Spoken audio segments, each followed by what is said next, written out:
प्रदेश के मुख्यमंत्री आदरणीय भूपेश बघेल जी को निवेदन करता हूं।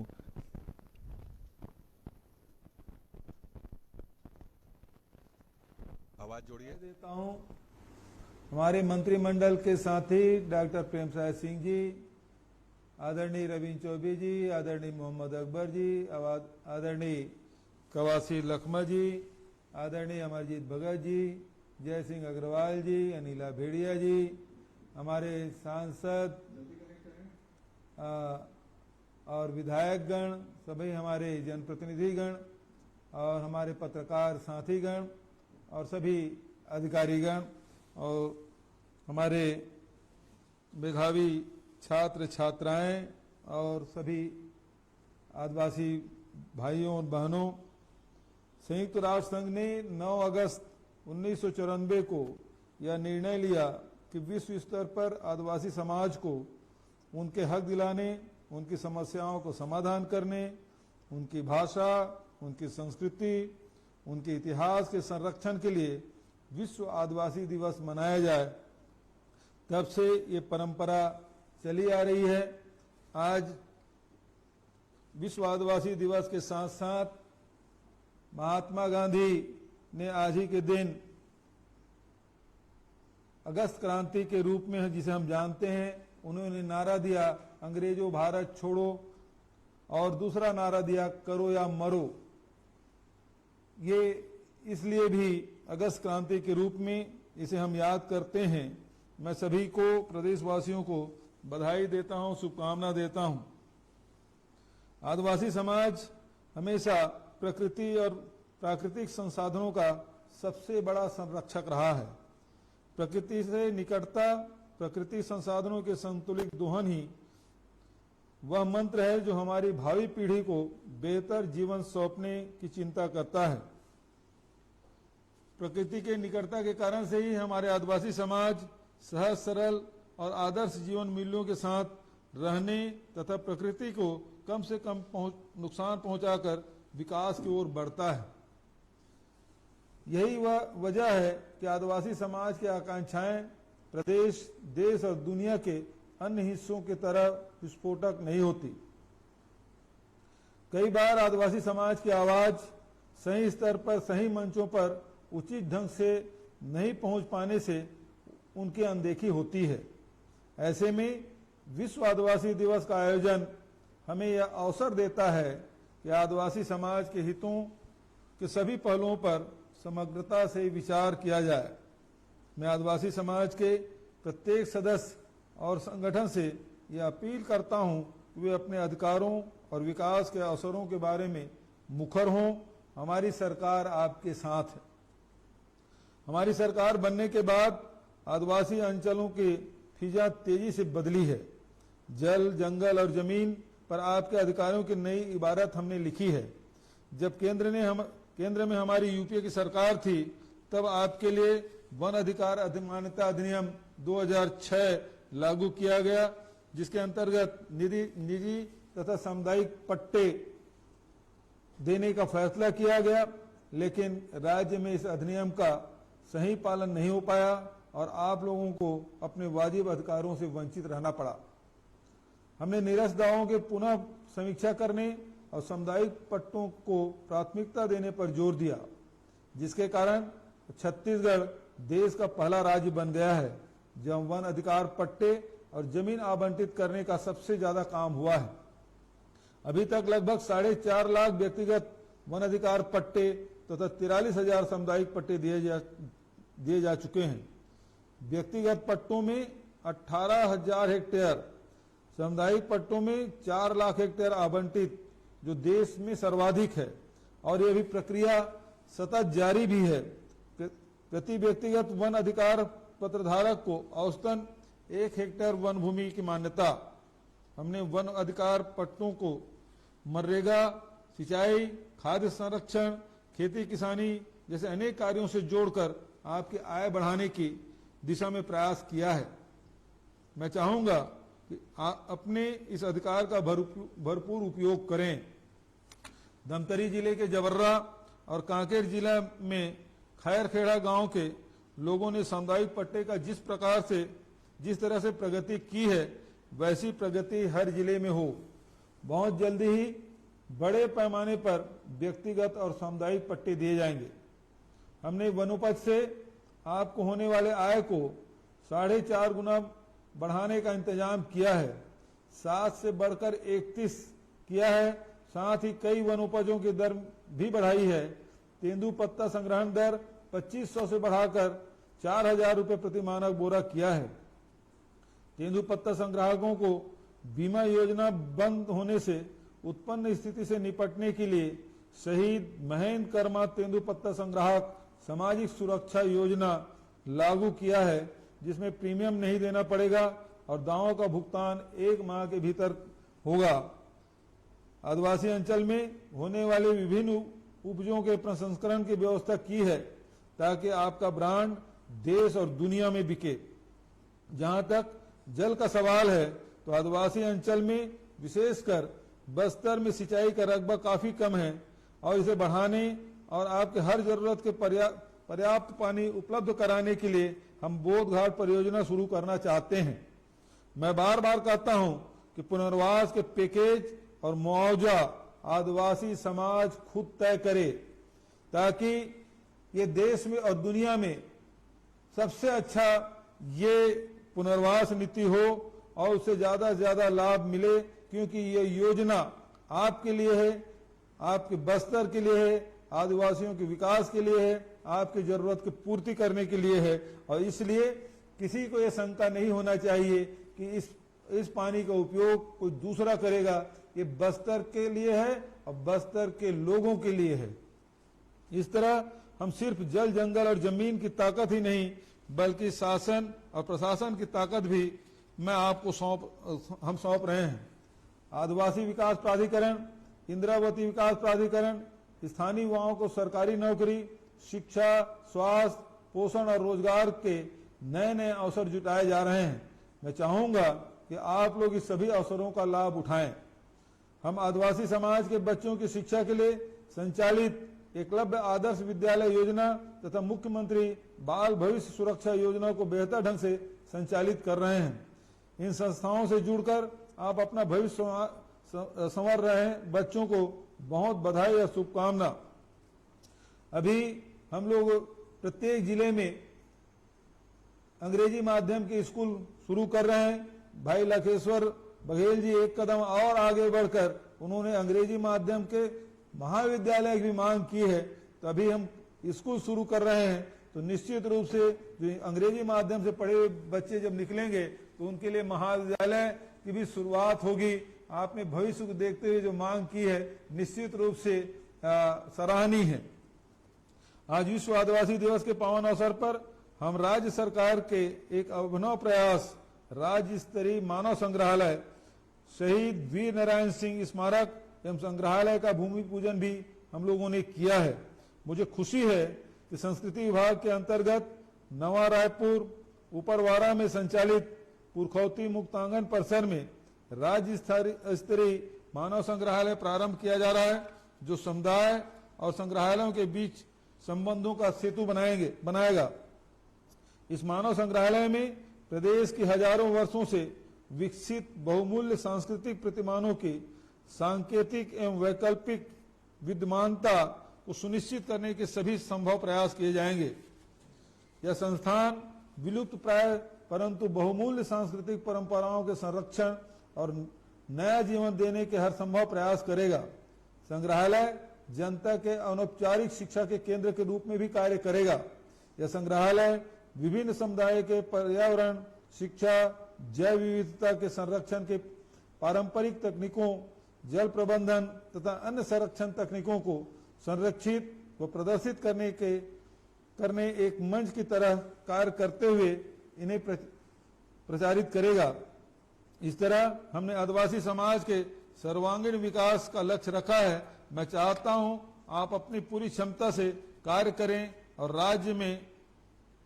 राज्य के विकास में अपनी भागीदारी सुनिश्चित करें। अभी जो नरवा गरवा घुरवा बाड़ी योजना के तहत बहुत सारे सिंचाई की योजना हाथ में लिया गया है, उसी प्रकार से गौठान योजना की शुरुआत की गई है। गोबर खरीदने की व्यवस्था 2 रुपये प्रति किलो के हिसाब से किया गया है। और मुझे बताते हुए प्रसन्नता हो रही है कि जब 20 जुलाई को हम इसकी शुरुआत किए तो हमारे 2400 गौठान संचालित हो रहे थे, निर्मित थे, लेकिन 15 दिन बाद जब हम 5 अगस्त को भुगतान किए तो ये संख्या बढ़ के 2400 से बढ़ के 4100 गौठान हो गया है और ये आगे और बढ़ने वाला है। तो जब छत्तीसगढ़ में गोबर की कीमत को समझते हुए हमारी सरकार ने खरीदने का निर्णय लिया है तो लघु वनोपज की भी खरीदी और उसके प्रसंस्करण, उसके वैल्यू एडिशन का काम भी हम लोग करने जा रहे हैं। तो जहां छत्तीसगढ़ धान के कटोरा के रूप में जाना जाता है, वहीं छत्तीसगढ़ सर्वाधिक लघु वनोपज उत्पादक राज्य के रूप में भी जाना जाए। और यहां से चाहे वो लघु वनोपज हो चाहे वन औषधि हो, इसका भी प्रसंस्करण हम करें ताकि हमारे जंगल का सही रूप से उसका उपयोग हो। और इसीलिए हमने फैसला किया है कि अब जो वृक्षारोपण होगा वो इमारती लकड़ियों का नहीं बल्कि फलदार वृक्षों का हो, ताकि हमारे जो जंगल में रहने वाले लोग हैं, जैसे कि अभी हमारे कांकेर जिले के साथियों ने जो मेहनत की है और जो सर्वे किया है और एक आंकड़ा प्रस्तुत किया है कि 17 गांव में धान से हम 4 करोड़ रुपया कमाते हैं और यदि सही ढंग से उसका हम उसका संग्रहण करें और उसका वैल्यू एडिशन करें तो वो 11 करोड़ तक की आमदनी दे सकती है। तो जब 17 गांव में इतना उत्पादन हम कर सकते हैं तो हमारे छत्तीसगढ़ में तो 11,000 गांव हैं, तो आप उत्पादन की अंदाजा लगा सकते हैं। और ये राशि सीधा जो वनांचल में रहने वाले हमारे जो भाई बहन हैं, हमारे नौजवान साथी हैं, उनके खाते में जाएगा। तो हमारे जो गरीबी है, गरीबी के खिलाफ जो लड़ाई है उसमें हम सफल होंगे। और बहुत हमारे पुरखों ने जो समृद्ध छत्तीसगढ़ का सपना देखा था उसे पूरा करने में हमें सफलता मिलेगी। मैं विश्व आदिवासी दिवस के अवसर पर सभी आदिवासी भाइयों को बहुत बहुत बधाई और शुभकामना देता हूं। धन्यवाद। जय हिंद, जय छत्तीसगढ़, सेवा जोहार। धन्यवाद।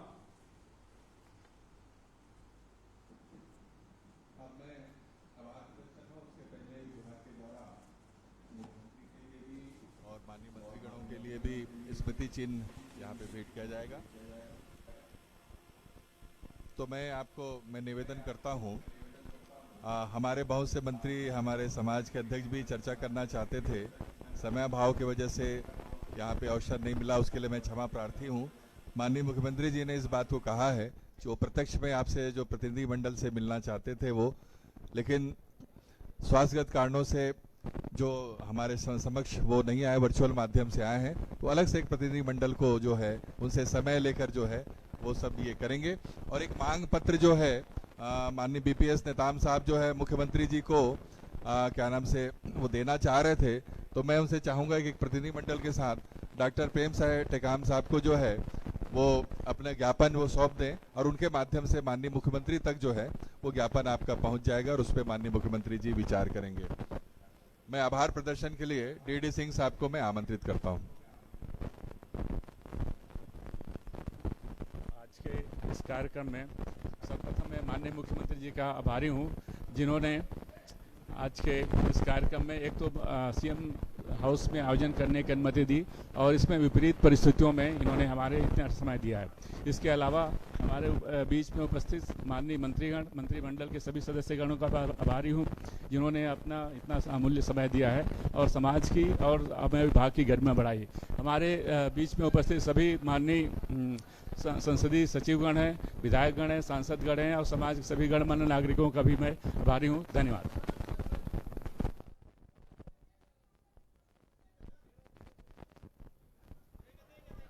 नहीं,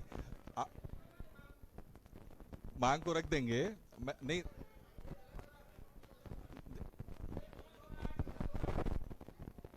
एक मिनट, मैं उनको बुला रहा हूँ। धनंजय साहब, ये चीज को पहले सुनिए।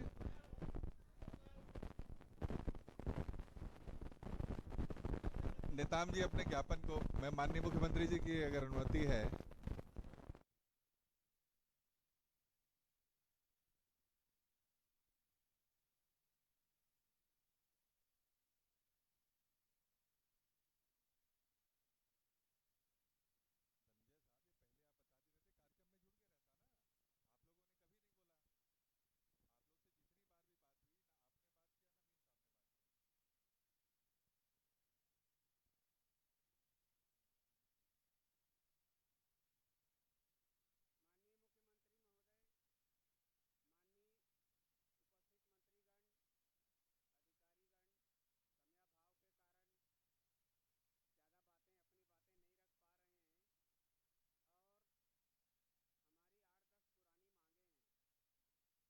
ये बहुत बहुत धन्यवाद आपका। और इसी के साथ ही आज का जो ये कार्यक्रम यहाँ पे समाप्त होता है। माननीय मुख्यमंत्री जी, माननीय मंत्रीगण, सभी विधायकगण, सभी समाज के सम्मानित प्रबुद्धजन, हमारे छात्र छात्राएं, वनाधिकार समिति के जो लोग आए थे और पूरे छत्तीसगढ़ से जो जुड़े हैं, उन सबको बहुत बहुत बधाई, शुभकामनाएं विश्व आदिवासी दिवस की। बहुत बधाई। जी राजेश भाई, एक घोषणा करना छूट गया था। नेतान जी आप बोले तो याद आया। 2 मिनट सुन ले। नेतान साहब को भी मैं सेवा जोहार करता हूँ और हमेशा आदिवासी हितों के लिए वो लड़ाई लड़ते रहे हैं।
आदिवासी दिवस के अवसर पर उन्हें बधाई देता हूँ।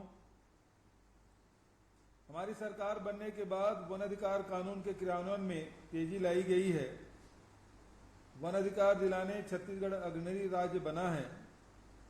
व्यक्तिगत, सामुदायिक, विशेष वन संसाधन के अधिकार प्रदान करने अभियान प्रारंभ किया जा रहा है। सामुदायिक वन संसाधन के अधिकार मिलने से आदिवासी भाइयों में परंपरागत रूप से वनों में निवास करने वालों के जीवन में बदलाव आएगा। वे आर्थिक रूप से मजबूत होंगे और गांव स्वावलंबी गांव बनेगा। इसके लिए आज महत्वपूर्ण दिन विश्व आदिवासी दिवस के अवसर पर एक महत्वपूर्ण योजना इंदिरा वन मितान योजना की घोषणा किया जा रहा है, जिसमें प्रत्येक गांव में समूह का गठन होगा, जिसमें युवाओं को प्राथमिकता होगी। प्रत्येक समूह में 10 से 15 लोग सदस्य होंगे। अनुसूचित क्षेत्र के 10,000 गांवों में समूह का गठन कर 5 से 6 लाख लोग जुड़ेंगे। प्रत्येक समूह में प्रत्येक परिवार को जोड़ने का लक्ष्य, जिसमें 19 लाख परिवार जुड़ेंगे।